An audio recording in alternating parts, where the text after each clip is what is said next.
I'm Carol Miller from West Virginia. I was born and raised in Columbus, Ohio, for those of you who think about that. For some strange reason, I think it must be kismet, I decided not to go to Ohio State, but to go to a small women's college in Columbia, South Carolina.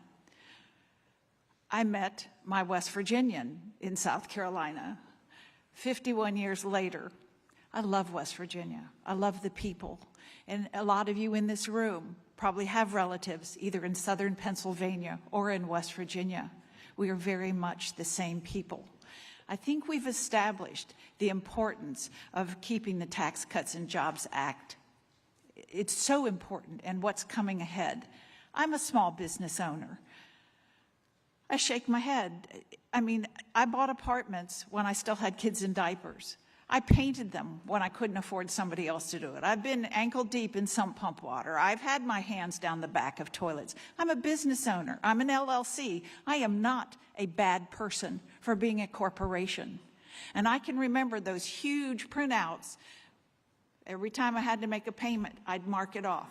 My interest was huge. My principal was like $45, month after month after month.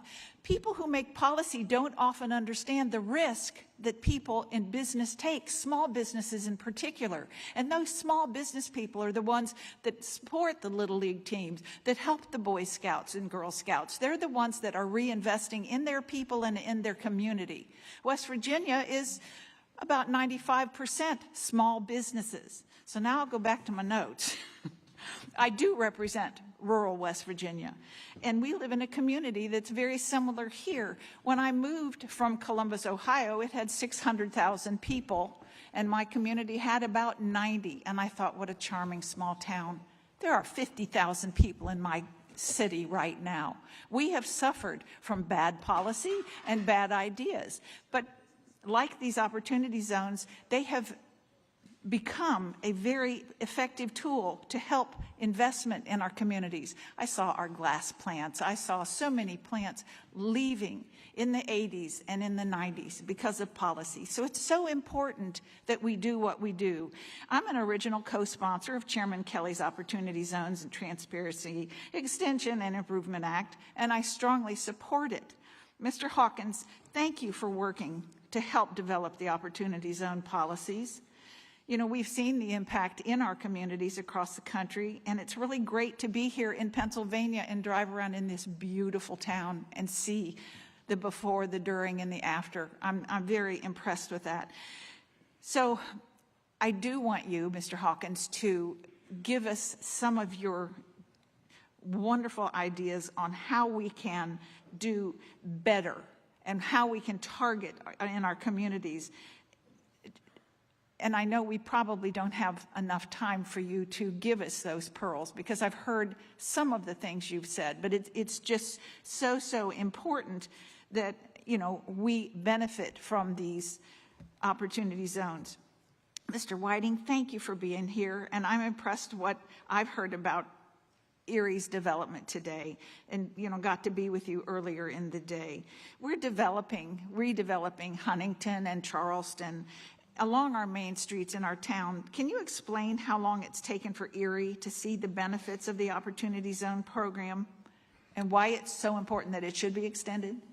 We're at the beginning of our 7th year of action on this right now, and I would say that we're probably a year and a half into seeing some of these benefits. It does take a while, and that's because development takes some time, and for the effects to take hold after that will take time as well. We need more time. Well, housing is also a big issue in West Virginia and in my district, and we do have access to more recent data which indicates that OZs have had such a significant impact on adding to our housing supply. And so, it's up from 8% before designation. So we also know that this new activity has a positive spillover in our neighboring communities. Can you also speak about your experiences of using OZs to address the housing shortage here in Erie? Yeah, our OZ work has resulted in about 110 new apartments where 14 existed prior. It's also spurred on additional activity that has led to efforts at more supportive and low-income affordable housing around the community. We have something to work for here now.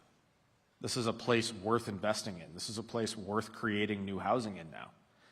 And so the organizations like the Hammett Health Foundation, the Community Foundation are doing that work. And I'm not sure that there would be the impetus to do it 10 years ago. I agree with you. And Mr. Spohr, I want some IPA. Thank you, all of you, for being here and taking the time today. We really appreciate it. God bless you.